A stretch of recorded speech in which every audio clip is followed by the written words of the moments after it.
vez, bom dia a todos. Bem, eu não sei se Romanos 9 é um capítulo tranquilo de expor e de aplicar às nossas vidas. Eu certamente passei uma semana de muita expectativa por esta manhã. Louvo a Deus por cada um aqui que chegou cedinho, venceu o frio e a chuva, para dedicar uma manhã inteira para o estudo e a reflexão da palavra de Deus. E não existe nada igual, nada melhor na vida de um cristão do que desfrutar deste prazer. Então, que o Senhor possa nos agraciar ricamente nesta manhã, com sua presença, com seu Santo Espírito, para nos instruir, nos iluminar, nos conduzir pelas verdades da palavra de Deus. Então, como bem disse o Andrew, vamos remir o tempo, vamos aproveitar ao máximo cada instante juntos, estudando as Sagradas Escrituras. Pois bem, no livro Escolhidos, uma exposição da doutrina da eleição, que é o lançamento do dia da editora Anno Domini, o pastor Sam Storms nos diz o seguinte, logo nas primeiras palavras do primeiro capítulo: a eleição divina é, certamente, uma das doutrinas mais profundas e controversas da Bíblia Sagrada. Para alguns, ela é uma ideia concebida no inferno, uma ferramenta de Satanás para frustrar o zelo evangelístico da igreja e, portanto, responsável por encher o inferno com aqueles que, de outra maneira, teriam sido alcançados com o evangelho. Já para outros, a eleição divina é o coração e a alma das Escrituras, a mais reconfortante e tranquilizadora das verdades bíblicas, sem a qual a graça perde o seu poder e Deus perde a sua glória. Assim, para os primeiros, a eleição é uma das principais razões de haver pessoas no inferno. E para os últimos, ela é a única razão pela qual há pessoas no céu. Em outras palavras, ninguém pode ter uma opinião qualquer sobre esta doutrina. Ela é polêmica, ela é controversa. Sim, ela divide opiniões e tem feito isso já há séculos. E nós queremos então dedicar esta manhã para falar sobre a doutrina da eleição. Há muitas razões para estudar esta doutrina. Há razões históricas para tanto. Isso porque a doutrina da eleição está muito bem representada na nossa história, a história do protestantismo. Ela está associada a nomes como João Calvino e Martinho Lutero. Bem, você não precisa conhecer muito da história da igreja para saber o peso que esses homens tiveram na história do protestantismo. Eles que representam a primeira geração dos reformadores protestantes. Aqueles que chamaram a igreja de volta ao estudo da palavra de Deus e que procuraram reformar sua teologia, sua pregação, sua adoração, seu testemunho aqui na terra. Estes homens eram ardentes defensores da doutrina da eleição. Não só na primeira geração do protestantismo, mas nas próximas também. No puritanismo, que foi aquele movimento de reforma da igreja anglicana no século XVII, no século XVIII, que se estendeu para os Estados Unidos, também no século XVIII e XIX, com nomes como Jonathan Edwards, George Whitefield, um grande evangelista e um grande pastor do século XVIII, ministraram na Inglaterra, nos Estados Unidos, homens grandemente usados por Deus e que acreditavam na doutrina da eleição. O que falar então de Charles Spurgeon e Martyn Lloyd-Jones, dois dos maiores pregadores que a igreja evangélica conheceu nos últimos 200 anos? Spurgeon no século XIX e Lloyd-Jones no século XX. E os dois, grandes pregadores, grandes defensores do evangelho e muito crentes na doutrina da eleição. Então há razões, boas razões históricas para estudarmos esta doutrina, como também boas razões teológicas. Ora, a doutrina da eleição é uma daquelas doutrinas teimosas. Ela é tão teimosa que ela insiste em aparecer quando falamos sobre a pessoa de Deus, seus atributos, seu caráter, quando falamos sobre a condição da raça humana pecadora, quando falamos sobre a salvação do homem, quando falamos sobre pregação, oração, evangelismo, missões, poucas doutrinas abrangem uma gama tão grande das demais doutrinas que compõem a fé cristã. Por isso mesmo, precisamos saber como nos posicionar nesta doutrina, para que possamos entender como ela afeta as demais áreas da vida e da fé cristã. Mas por mais que haja boas razões históricas e teológicas para estudar a eleição, a principal razão é esta: a doutrina da eleição é bíblica. Seja como você definir esta doutrina, ela está presente de Gênesis a Apocalipse, em todos os principais setores e porções das Sagradas Escrituras. E como Paulo nos disse, lá em 2 Timóteo 3,16, que toda Escritura é inspirada por Deus e toda ela é útil para o ensino, para a repreensão, para a correção e instrução na justiça, então todas as verdades nela contidas são necessárias para a vida cristã, inclusive a doutrina da eleição.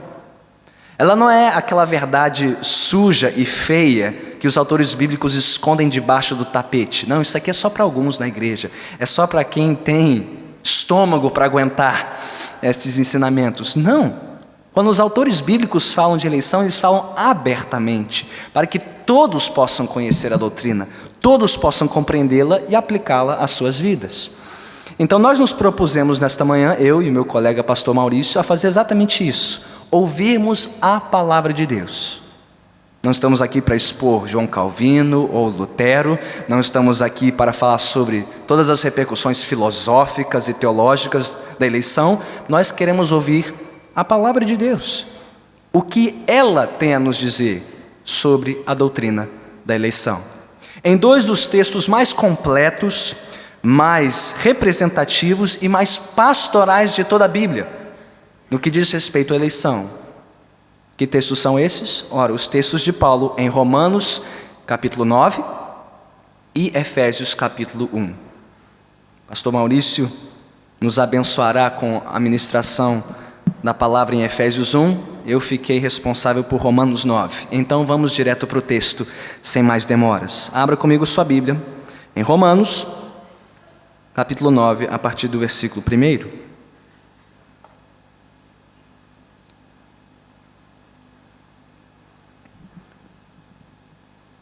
Estarei lendo da Nova Versão Internacional. Os irmãos e as irmãs podem acompanhar na sua versão. Romanos 9, a partir do versículo 1. Diz assim a palavra de Deus: digo a verdade em Cristo, não minto. Minha consciência o confirma no Espírito Santo. Tenho grande tristeza e constante angústia em meu coração, pois eu até desejaria ser amaldiçoado e separado de Cristo, por amor de meus irmãos, os de minha raça, o povo de Israel. Deles é a adoção de filhos, deles é a glória divina, as alianças, a concessão da lei, a adoração no templo e as promessas. Deles são os patriarcas, e a partir deles se traça a linhagem humana de Cristo, que é Deus acima de todos, bendito para sempre. Amém. Não pensemos que a palavra de Deus falhou, pois nem todos os descendentes de Israel são Israel. Nem por serem descendentes de Abraão passaram todos a ser filhos de Abraão. Ao contrário, por meio de Isaque, a sua descendência será considerada. Em outras palavras, não são os filhos naturais que são filhos de Deus, mas os filhos da promessa é que são considerados descendência de Abraão. Pois foi assim que a promessa foi feita: no tempo devido virei novamente, e Sara terá um filho. E esse não foi o único caso. Também os filhos de Rebeca tiveram o mesmo pai, nosso pai Isaque.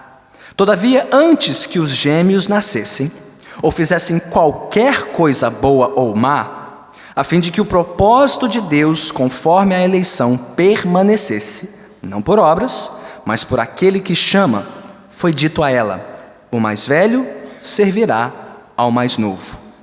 Como está escrito: amei Jacó mas rejeitei Esaú. E então, que diremos? Acaso Deus é injusto? De maneira nenhuma. Pois ele diz a Moisés: terei misericórdia de quem eu quiser ter misericórdia, e terei compaixão de quem eu quiser ter compaixão. Portanto, isso não depende do desejo ou do esforço humano, mas da misericórdia de Deus. Pois a Escritura diz ao faraó: eu o levantei exatamente com este propósito, mostrar em você o meu poder, e para que o meu nome seja proclamado em toda a terra. Portanto, Deus tem misericórdia de quem Ele quer e endurece a quem Ele quer. Mas algum de vocês me dirá: então por que Deus ainda nos culpa? Pois quem resiste à sua vontade? Mas quem é você, ó homem, para questionar a Deus? Acaso aquilo que é formado pode dizer ao que o formou: por que me fizeste assim? O oleiro não tem direito de fazer do mesmo barro um vaso para fins nobres e outro para uso desonroso? E se Deus, querendo mostrar a sua ira e tornar conhecido o seu poder, suportou com grande paciência os vasos de sua ira, preparados para a destruição? Que dizer, se ele fez isto para tornar conhecidas as riquezas de sua glória aos vasos de sua misericórdia, que preparou de antemão para a glória, ou seja, a nós, a quem também chamou, não apenas dentre os judeus, mas também dentre os gentios. Como ele diz em Oséias: chamarei meu povo a quem não é meu povo, e chamarei minha amada a quem não é minha amada. E acontecerá que no mesmo lugar em que se lhes declarou: vocês não são meu povo, eles serão chamados filhos do Deus vivo. Isaías exclama com relação a Israel: embora o número dos israelitas seja como a areia do mar, apenas o remanescente será salvo. Pois o Senhor executará na terra a sua sentença, rápida e definitivamente. Como anteriormente disse Isaías: se o Senhor dos exércitos não nos tivesse deixado descendentes, já estaríamos como Sodoma e semelhantes a Gomorra. Louvado seja Deus pela sua palavra. Vamos orar novamente. Senhor bendito, Tu és soberano. Tu és soberano sobre esta manhã, sobre este lugar, sobre as nossas vidas, sobre a Tua santa palavra também. Deus soberano, age nesta manhã sobre as nossas mentes e corações, abrindo-nos o entendimento e também, Senhor, a alma, para compreendermos e abraçarmos estas sagradas verdades, para a nossa edificação e para o louvor da Tua glória. Dá toda a graça a este Teu servo, Senhor, para comunicar de maneira simples, clara e fiel a Tua mensagem nesta manhã, e dá graça a cada um neste lugar para ouvir o que o Teu Santo Espírito tem a nos dizer. E Te daremos, Senhor, toda a honra, toda a glória e todo o louvor em nome de Jesus Cristo. Amém. Amém. É sempre muito perigoso tirar conclusões de uma conversa que você ouve que já estava em andamento. Quantos já tiveram essa experiência de entreouvir uma conversa, seja ao telefone, seja na sala ao lado, que já estava na metade, e por não conhecer o teor da conversa toda, você se precipitou nos seus julgamentos? Alguém aqui além de mim? Então eu sou um pecador em boa companhia. Pois bem, é o que muitos de nós fazemos também quando o assunto é a palavra de Deus. Nós estamos pegando aqui Paulo numa conversa que já estava em andamento há capítulos. Esse é o capítulo 9 de Romanos, de um total de 16 capítulos.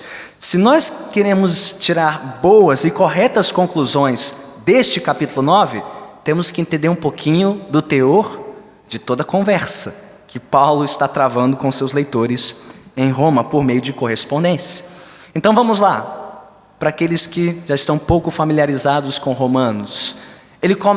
Paulo começa falando sobre a grande tragédia de toda a raça humana, que é o pecado. O pecado que corrompeu as mentes e os corações, tanto dos gentios como dos judeus. Ele fala sobre isso na segunda metade do capítulo 1, no capítulo 2 e em boa parte do capítulo 3. O grande problema da raça humana é o seu pecado. Ele passa então a falar sobre a grande solução, a grandiosa obra da justificação gratuita dos pecadores por meio da fé em Jesus Cristo. É o que diz o finalzinho do capítulo 3, o capítulo 4 e também o capítulo 5. Dos capítulos 6 a 8 de Romanos, Paulo desdobra para nós as repercussões dessa nossa nova união com Cristo, nosso novo representante.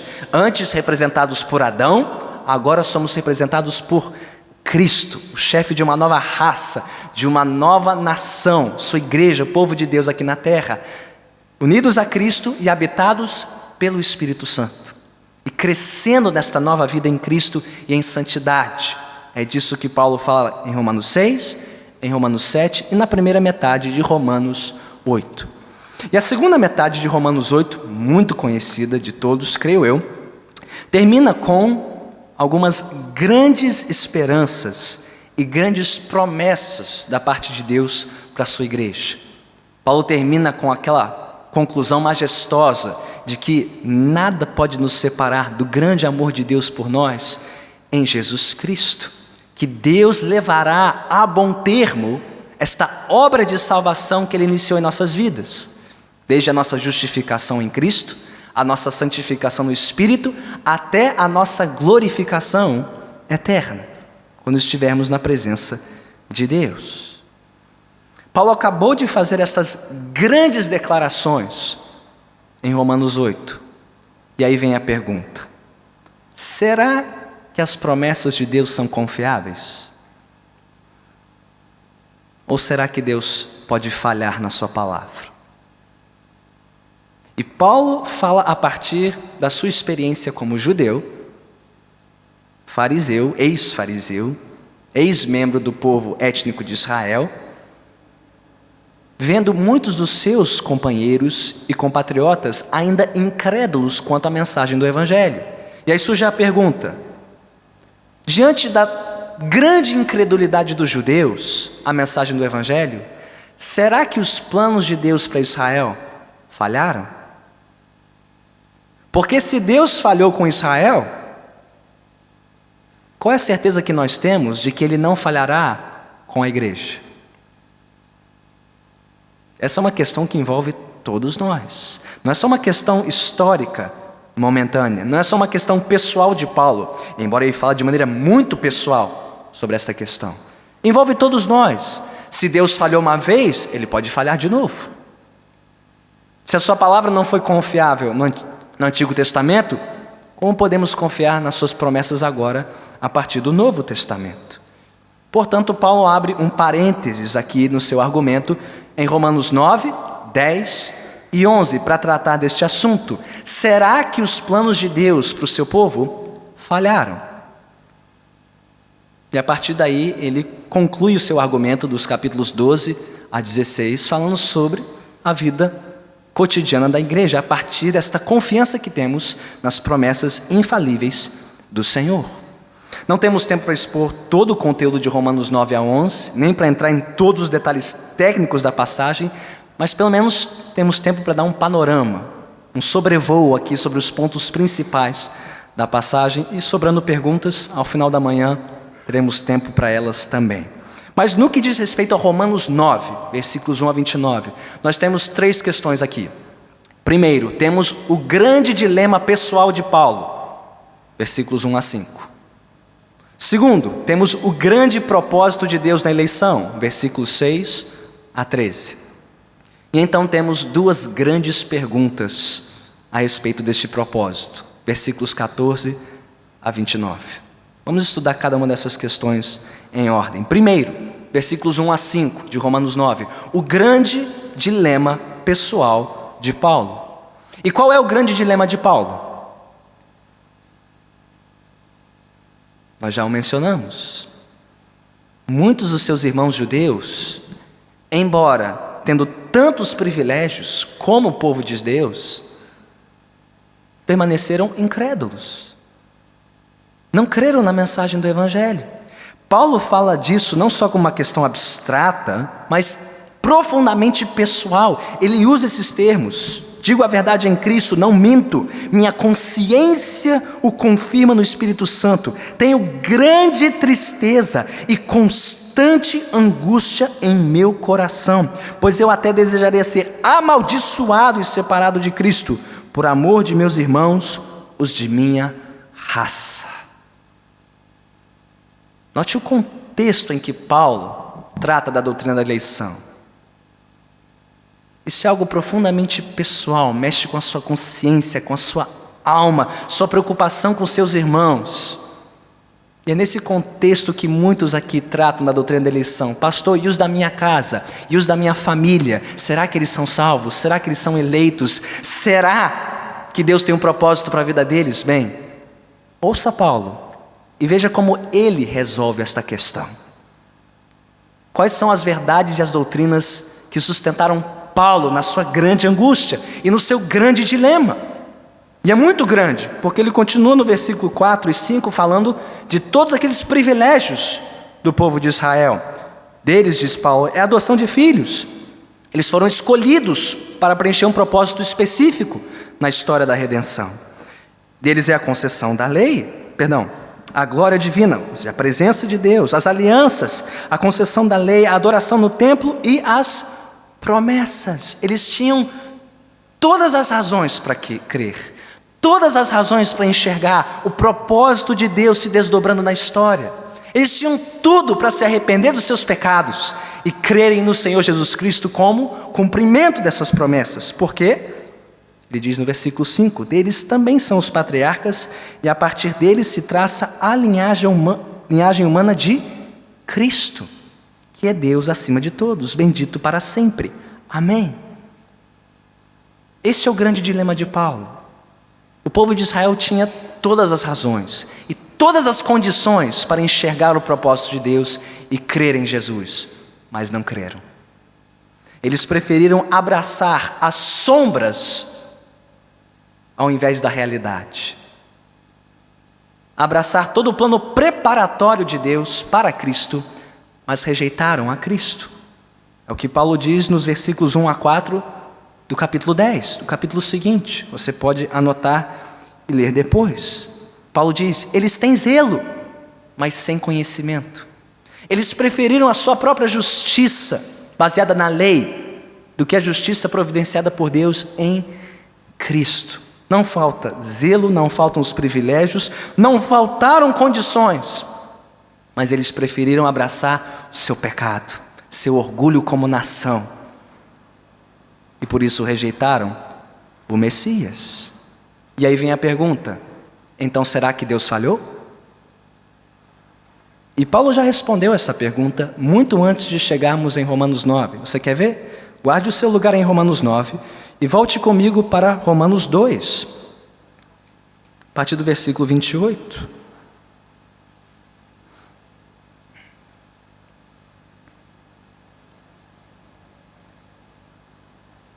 Quando Paulo descrevia a condição pecadora da raça humana, que acomete os gentios e os judeus, veja o que ele disse sobre os judeus, em Romanos 2, 28. Ou seja, os descendentes étnicos de Israel. Romanos 2, 28 diz, não é judeu quem o é apenas exteriormente, nem é circuncisão a que é meramente exterior e física. Não, judeu é quem o é interiormente, e circuncisão é a operada no coração, pelo Espírito e não pela lei escrita. Para esses o louvor não provém dos homens, mas de Deus. Que vantagem há então em ser judeu, ou que utilidade há na circuncisão? Muita, em todos os sentidos, principalmente porque aos judeus foram confiadas as palavras de Deus. Que importa se alguns deles foram infiéis? A sua infidelidade anulará a fidelidade de Deus? Qual a resposta de Paulo? De maneira nenhuma. Seja Deus verdadeiro e todo homem mentiroso, como está escrito, para que sejas justificado nas tuas palavras e prevaleças. que Paulo está dizendo? Há algum problema em ser judeu? Não. Há algo mal em ser judeu por nascença? Não. Paulo diz, é um grande privilégio já nascer debaixo da palavra de Deus, conhecendo as alianças e as promessas de um Messias. É uma coisa extraordinária, é um privilégio tremendo. Mas não é tudo, diz Paulo. Não basta apenas ter todos esses privilégios externos, sem que isto transforme o coração de um judeu. Mas, conclui Paulo, se há alguém a ser culpado aqui, não é Deus, são os judeus. Eles é que descreram, eles é que são responsáveis, eles é que foram infiéis. Deus, não. Porque Deus não pode mudar, diz Paulo, Ele não pode falhar nas suas promessas. Então é assim que Paulo resume o seu dilema. Ele tem grande angústia e tristeza? Sim. Ele até preferiria ser amaldiçoado para que os seus irmãos judeus pudessem ser salvos? Sim, porque eles correm grandes perigos de perecer eternamente se não se arrependerem e não crerem no Evangelho. Mas, seja qual for o desfecho da história, diz Paulo, a culpa será deles e não de Deus. Eles foram infiéis, Deus jamais é infiel. Mas isso gera algumas perguntas. Tudo bem, Paulo. Os judeus são os responsáveis pela sua incredulidade e infidelidade. Mas então, o que restou dos planos de Deus para o seu povo Israel? O que fazemos com isso, Paulo? Bem, vamos voltar para Romanos 9. Vamos para a segunda questão, que é o grande propósito de Deus na eleição. Romanos 9, a partir do versículo 6. E aqui Paulo deixa de lado sua tristeza, sua angústia, ou melhor, coloca tudo isso aos pés do Senhor e diz: Deus não falha. Eu posso não entender, e eu posso estar extremamente angustiado com a situação dos meus irmãos judeus, mas eu sei de uma coisa: Deus não falha. Romanos 9,6. Não pensemos que a palavra de Deus falhou. Por quê? Pois nem todos os descendentes de Israel são Israel. Ah, diz Paulo, quando eu reexamino as Escrituras, desde Gênesis, e vai falar sobre Abraão, Isaac, Jacó, Esaú, vai avançar para Moisés e Faraó em Êxodo, vai passar para os profetas do Antigo Testamento também. Diz, quando eu reexamino essa história, eu vejo, diz Paulo, um propósito de Deus, um plano em ação. E diz ele que este plano nem sempre incluiu todos os descendentes étnicos de Israel. Deus jamais salvou ou intencionou salvar todos os descendentes biológicos de Abraão. Existe um Israel, diz Paulo, dentro de um Israel maior. Existe um Israel espiritual contido dentro do Israel nacional. E é para esses que Deus tem um plano.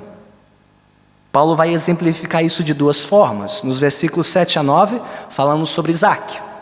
E nos versículos 10 a 13, falando sobre Jacó e Esaú. Quando Paulo fala sobre Isaac, nos versículos 7 a 9, ele vai fazer um contraste entre Isaac, filho da promessa, e Ismael, filho natural. Quem veio primeiro? Ismael. Quem Abraão escolheu para ser o seu herdeiro? Quem Abraão queria que fosse o herdeiro das promessas? Ismael. Mas quem Deus escolheu? Isaac. E como Deus fez isso? Ora, providenciando um herdeiro de onde não poderia haver herdeiro. Abraão e Sara não podiam ter filhos, já eram de idade avançada, o relógio biológico já tinha expirado. E dali, de uma impossibilidade humana, Deus providenciou o filho da promessa. O que Paulo está dizendo? Comparavelmente, então, Deus escolheu trabalhar por meio de herdeiros que Ele providencia, da sua escolha, da sua geração. Não por escolha humana, não por capacidade humana, mas por capacidade divina. Paulo está traçando um paralelo aqui entre Isaac, filho da promessa, e o propósito de eleição do Senhor. Eleição, diz Paulo, não é uma questão de ação e escolha humana, mas da ação e da escolha divina. Assim como Isaac, ele gera filhos, herdeiros, os salvos, por meio da sua ação soberana. Não que ele haja à parte dos homens. Ele usou Abraão, ele usou Sara, e Abraão creu nas promessas de Deus. Sim, embora tenha duvidado em vários momentos. Mas quem tomou a iniciativa nesse processo foi Deus, não Abraão. Este é o exemplo de Isaac. Mas talvez um judeu diria, não vale. Afinal de contas, Ismael é filho de uma outra mãe, Paulo. É filha de Agar, não de Sara. Ela é uma egípcia. É claro que Deus não escolheu o filho de uma egípcia para ser herdeiro, filho da promessa. Sim, filho de Sara. Então Paulo diz, tudo bem, eu te dou um segundo exemplo, melhor ainda que o primeiro, versículos 10 a 13, o exemplo de Jacó e Esaú.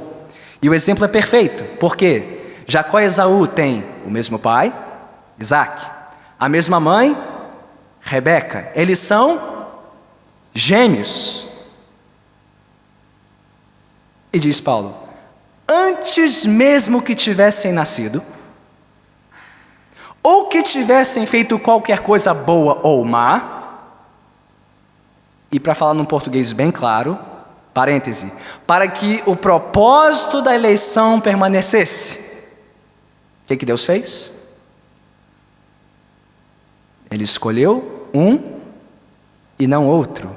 E quem que Deus foi escolher? Não o primogênito, não o que viria primeiro, mas o segundo. Deus novamente frustra as expectativas humanas, frustra a maneira humana de pensar e agir e escolhe o segundo e não o primeiro. Mesmos pais, mesmo ventre, não tinham feito nada de bom ou de mal. Tudo para que o propósito da eleição se cumprisse, diz Paulo. É assim que a eleição funciona. Deus tem um propósito, Ele é soberano e o homem não pode interferir nisso. Bem, já podemos tirar algumas conclusões preliminares a partir do texto dos propósitos soberanos de Deus na eleição. Primeiro, Paulo está falando aqui de eleição de indivíduos, não da eleição de povos. Isso é importante, porque na interpretação arminiana de Romanos 9, esse texto não tem nada a ver com indivíduos, mas com nações, povos. Isaac, Jacó, Esaú são representantes de povos. Então dizem os arminianos, esse texto não pode ser aplicado para falar sobre a salvação individual, mas sim para o propósito de Deus para grupos. Isso não cabe no texto. Sabe por quê? Você se lembra do contexto do texto? Por que Paulo está falando sobre eleição? Porque ele está triste e angustiado com a situação dos judeus individuais que não creram. Se o texto fala sobre propósito para povos e nações, isso não resolve a questão, não responde à pergunta de Paulo. O que eu vou fazer agora com esses meus irmãos incrédulos, que não se converteram? Como eu respondo a esta pergunta? A resposta vem por meio do propósito de Deus na eleição para indivíduos. Nem todos do povo Israel são de fato o Israel espiritual. Ele está falando sobre o propósito de Deus para indivíduos. Ele fala sobre indivíduos, Abraão, Isaac, Jacó, Esaú. Ele não está falando sobre um tipo de indivíduo, como alguns arminianos creem. Não. Paulo aqui está descrevendo um perfil de eleito. E nós podemos encaixar ou não nesse perfil. Se nos arrependemos e cremos, então passamos a ter o perfil de um eleito. Não é isso que Paulo está falando. Ele não está falando na eleição com base em presciência do que Abraão, Isaac, Jacó, Esaú fariam. Até porque, olhe para o exemplo desses homens. Abraão. Quando Abraão foi chamado, quem estava à procura de quem? Era Abraão que estava à procura de Deus ou foi Deus quem foi à procura de Abraão? Qual a resposta, gente? Abraão estava lá na cidade de Ur, na Mesopotâmia, e diz Josué 24:2, ele estava idolatrando os deuses da sua família, que foram passados de geração em geração até chegar a Raquel, que também levou esses ídolos para casa. Abraão era um pagão e não tinha nenhum perfil de eleito. Deus escolheu um pagão, Abraão, para ser pai de uma nação. Ele escolheu Isaque, que não era o filho natural, era o filho da promessa. Ismael tinha o critério, ou melhor, o perfil de alguém para ser filho da promessa. Isaque não. Deus escolheu Isaque, não Ismael. E o que dizer de Jacó? Jacó significa o quê?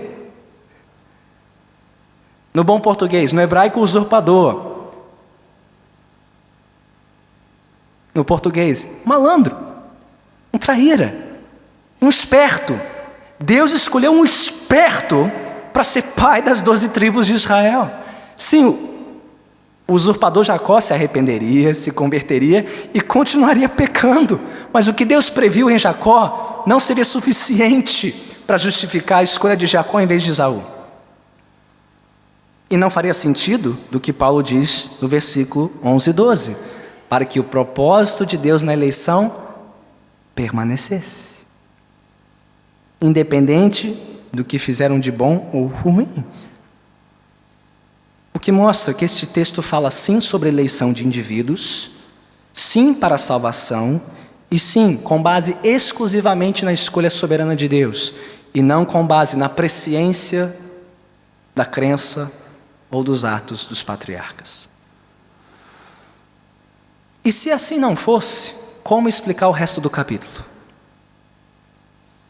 Porque se você está raciocinando comigo, pelo menos duas perguntas deveriam vir à mente. São as perguntas do versículo 14 e do versículo 19. Se você está entendendo o significado de Paulo, então o texto deveria produzir as perguntas a seguir. Ué, então Deus é injusto? Porque se Deus só escolhesse aqueles que Ele sabia que creriam, que injustiça nisso? Por que fazer a pergunta do versículo 14? Fechou o capítulo, vamos para casa. E mais, eleger alguém que vai crer não é eleição, é mérito. Eleição só faz sentido se não houver mérito. Se Deus escolhe quem nunca creria, quem nunca obedeceria, quem nunca se arrependeria. Então, depois de expor o grande propósito de Deus na eleição, Paulo tem que lidar com duas grandes perguntas. Será que Deus é justo? 1. E 2. Quem é Deus para escolher assim? Ele responde a primeira pergunta nos versículos 14 a 18. E então o que diremos? Acaso Deus é injusto? E o que diz Paulo? De maneira nenhuma. Ele fala sobre Moisés. E ele cita as palavras de Êxodo 33:19, palavras cruciais, porque o que tinha acabado de acontecer em Êxodo 32, Israel tinha se prostrado perante um bezerro de ouro. A nação toda tinha cometido o pecado capital da idolatria. Todos mereciam morrer ali, em Êxodo 32. A história de Israel deveria ter acabado ali, aos pés do Monte Sinai. E o que diz Deus para Moisés? Moisés, eu terei misericórdia de quem eu quiser ter misericórdia e compaixão de quem eu quiser ter compaixão. Eleição não é uma questão de justiça, é uma questão de misericórdia. Ai do homem que se coloca diante de Deus pedindo justiça, sabe por quê? Quem pede justiça vai para o inferno. Inferno é uma questão de justiça. Céu é uma questão de misericórdia. A pergunta não é por que Deus rejeitou Esaú. A pergunta é por que Deus amou Jacó. A pergunta não é por que Ele só salvou alguns. A pergunta é por que Ele sequer salvou alguns. Porque ninguém merecia. Não, diz Paulo, não é uma questão de justiça. A pergunta está errada. Errada. É uma questão de misericórdia, e misericórdia soberana, versículo 16. Portanto, isso não depende do desejo ou do esforço humano, mas da misericórdia de Deus. Agora, querem um exemplo de justiça? Olhe para o versículo 17 e 18. Aí você tem justiça. Faraó foi levantado para mostrar a justiça de Deus. Sim, ele endureceu o coração dele, mas Deus o levantou para ser endurecido, para demonstrar sua grande glória no derramamento da sua justiça. O que leva Paulo a concluir, versículo 18: portanto, Deus tem misericórdia de quem Ele quer e endurece a quem Ele quer. Resumo da ópera: se alguém for salvo, o mérito é de Deus. Se alguém se perder, a culpa é do perdido. E ponto. Perdição é uma questão de justiça. Salvação é uma questão de misericórdia. E Deus tem o direito de ter misericórdia de quem Ele quiser. O que nos leva à segunda questão: quem é Deus para fazer isso?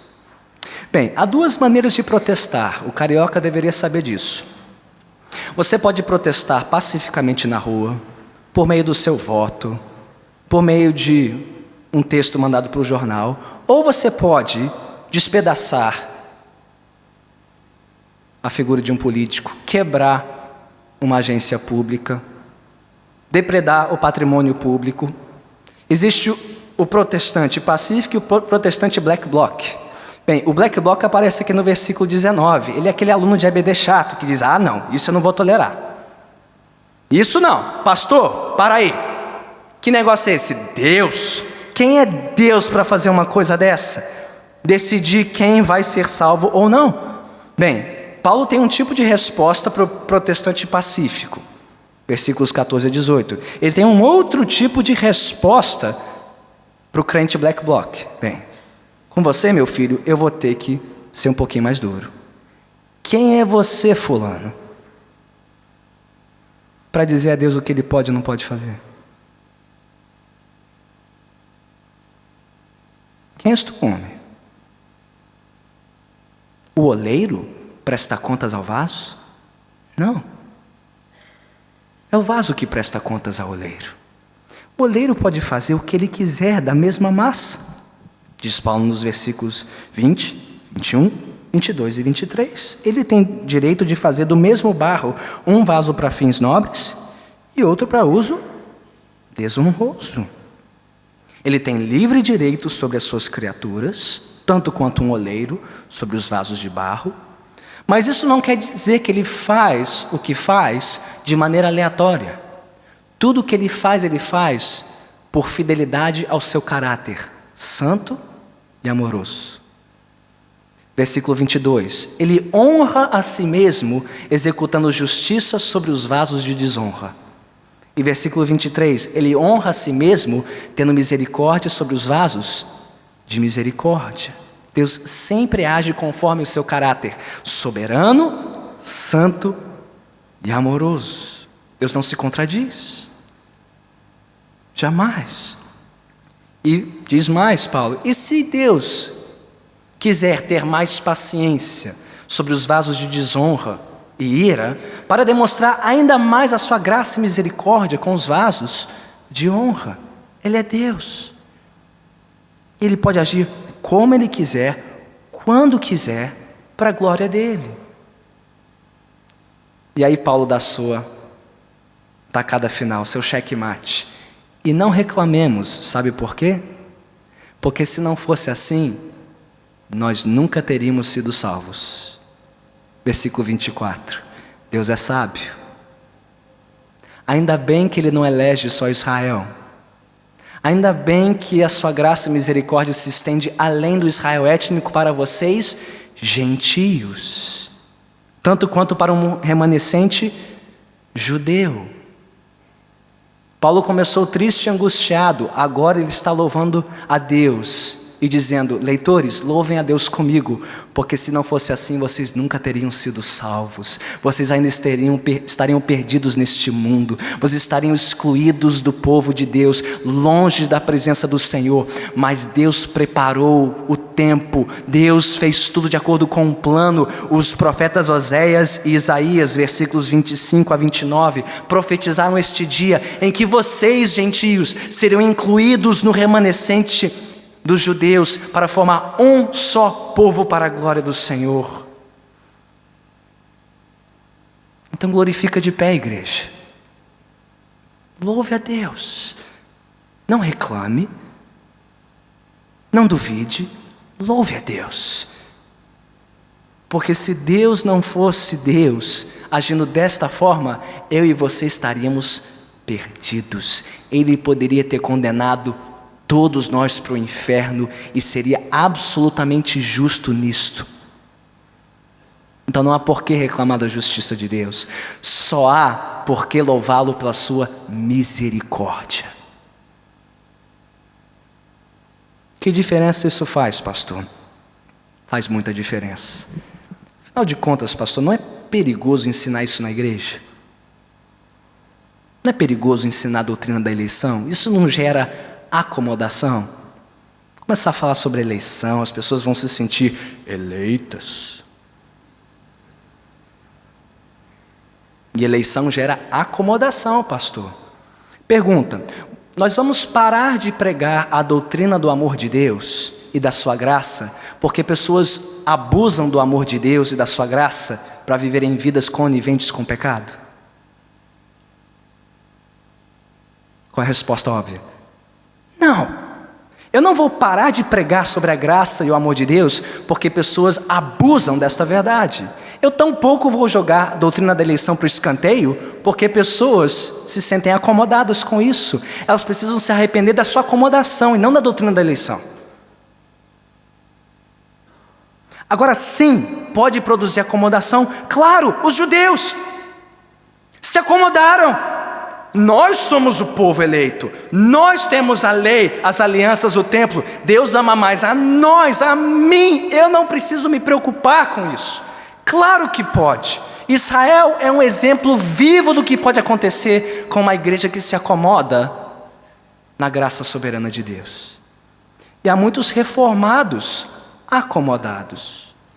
Ninguém é salvo por crer em João Calvino, Martinho Lutero ou por ter lido todas as institutas. E tem gente gabando-se disso. Eu não sou como aqueles gentios arminianos. Eu sou um judeu reformado, sangue puro, raça eleita. Eu vou para o céu mais rápido. Bobagem. Bobagem. Esse fulano não tem que se arrepender da doutrina da eleição. Ele tem que se arrepender do seu orgulho, do seu pecado. Ele tem que estudar de novo a doutrina da eleição, porque a doutrina da eleição humilha, rebaixa. É por isso que ninguém gosta dela. E é por isso que ela é teimosa, porque ela volta para nos mostrar quem nós somos. Nós somos indignos e miseráveis pecadores que só merecem o inferno. A igreja não precisa de menos doutrina da eleição, ela precisa de mais doutrina da eleição. E é por isso que Paulo rasga o verbo em Romanos 9 e de novo em Efésios 1, para mostrar que doutrina da eleição não é sinônimo de presunção e acomodação, é sinônimo de quebrantamento, arrependimento e santidade. Mas pastor, se eu crer nisso, eu vou parar de orar. Eu não vou ter por que orar, eu não vou ter por que pregar, eu não vou ter por que evangelizar. Como é que eu vou adorar esse Deus? Ninguém aqui já pensou nisso? Ninguém ouviu isso? Eu não posso louvar um Deus assim. Eu não posso orar se Deus é soberano. Por que orar? Por que pregar? Bem, ore e pregue primeiro porque é mandamento bíblico. Deus mandou, faça. Nós obedecemos não por entendermos ou não os decretos ocultos e secretos do Senhor. Nós obedecemos com base na revelação clara das Escrituras. Ore sem cessar, pregue a palavra. Mas crer na soberania de Deus deveria nos fazer orar mais, pregar mais e adorar mais. Sabe por quê? Porque foi isso que Paulo fez. Você já olhou para Romanos 10, versículo 1? Então olhe. O que diz o texto? Já estamos terminando. Irmãos, o desejo do meu coração e a minha, o quê? Oração a Deus pelos israelitas é que eles sejam salvos. A doutrina da soberania de Deus não fez com que Paulo orasse menos, fez com que Paulo orasse mais. Porque se tem alguém que pode quebrantar um coração orgulhoso e teimoso como o coração de muitos judeus na época de Paulo é Deus e não Paulo. Mas pastor, como é que eu posso orar se Deus não vai mudar os seus planos? Bem, se você ora só para poder mudar os planos de Deus, está na hora de rever seus conceitos. Porque nenhum crente deveria orar para tentar mudar os planos de Deus, eles não podem ser mudados. Está na hora de rever seus conceitos. Nós oramos para que Deus faça a vontade dele e não nossa. E é isso que Paulo fazia: Senhor, tua vontade seja feita. Salve quantos eleitos remanescentes ainda existirem em Israel. Entre os gentios também. Paulo orou mais e Paulo pregou mais. O que diz o versículo 14 e 15 de Romanos 10, gente? Como é que um eleito é salvo? Pela pregação da palavra. Como é que vão se arrepender e crer se não ouvirem o evangelho? Deus não só determina o fim, Ele determina os meios. O fim é que os eleitos sejam salvos. Como? Por meio da pregação da palavra. É assim que os eleitos veem a fé. E mais, é a pregação do evangelho de um Deus soberano que traz um eleito de joelhos aos pés do Senhor. Porque enquanto a igreja pregar um evangelho de que você pode, você faz, você vai ser salvo pelos seus próprios meios, a pessoa vai achar que está muito bem, obrigado. Ela tem que ouvir que ela não pode fazer absolutamente nada pela sua salvação. Por isso que ela corre para Deus em busca de misericórdia. Um eleito pecador, quando ouve a doutrina da eleição, ele corre para Deus e diz: é isso, só Deus pode me salvar. Não eu, não meu pastor, não os meus pais, não meus irmãos. Ele é que tem que transformar meu coração. Então Paulo pregou mais. Você se lembra das palavras de Romanos 11? Vire a página. Um dos maiores hinos da Bíblia. Conclui a sessão sobre eleição. Ó profundidade da riqueza, da sabedoria e do conhecimento de Deus. Quão insondáveis são seus juízos, quão inescrutáveis são seus caminhos. Quem foi o conselheiro de Deus? Quem primeiro lhe deu para que ele o retribuísse? Porque dele, por ele e para ele são todas as coisas. A ele seja a glória para sempre. Paulo amava mais a Deus e louvava mais a Deus e adorava mais a Deus, porque ele é o Deus soberano da eleição. Eu diria mais, na proporção em que esvaziamos Deus da sua soberania, nós esvaziamos o culto do seu motivo para louvar a Deus. Quanto mais Deus diminui, o homem cresce e o seu louvor mingua. Quanto mais o homem diminui, mais Deus cresce e o louvor sobe ao trono dos céus. Paulo amava mais e adorava mais a Deus por causa da doutrina da eleição. E por fim, Paulo evangelizava mais. Você se lembra por que Paulo escreveu Romanos? Por quê? Porque ele estava concluindo sua terceira viagem missionária e ele queria ir agora para a Espanha, evangelizar onde ninguém tinha pregado a palavra, onde ninguém tinha ouvido falar da glória de Deus. Então ele escreve uma carta para a igreja em Roma, pedindo que eles preparassem o caminho e fossem colaboradores na obra missionária. Paulo, o missionário, é Paulo, o crente na doutrina da eleição. As duas coisas andam de mãos dadas. E sabe por que Paulo podia ir para a Espanha com tanta confiança? Porque Deus tem seus eleitos em todo lugar. Paulo não sabia onde eles estavam, nem quem eram, nem quantos eram. Mas uma coisa ele tinha certeza: ele podia ir e pregar, e os eleitos iam se arrepender e crer. Isso dava mais confiança para Paulo. Eu irei, Senhor, para onde os teus eleitos estiverem, eu irei. Então que diferença faz a doutrina da eleição? Ora, ela fez toda a diferença na vida de Paulo. Ela tem feito toda a diferença na vida da igreja ao longo dos séculos. E ela pode e deve fazer toda a diferença na minha vida, e na sua vida, e nas nossas igrejas, e no nosso país, e no nosso tempo. Sabe por quê? Porque dele, e por ele, e para ele são todas as coisas. Portanto, a ele seja a glória. Amém.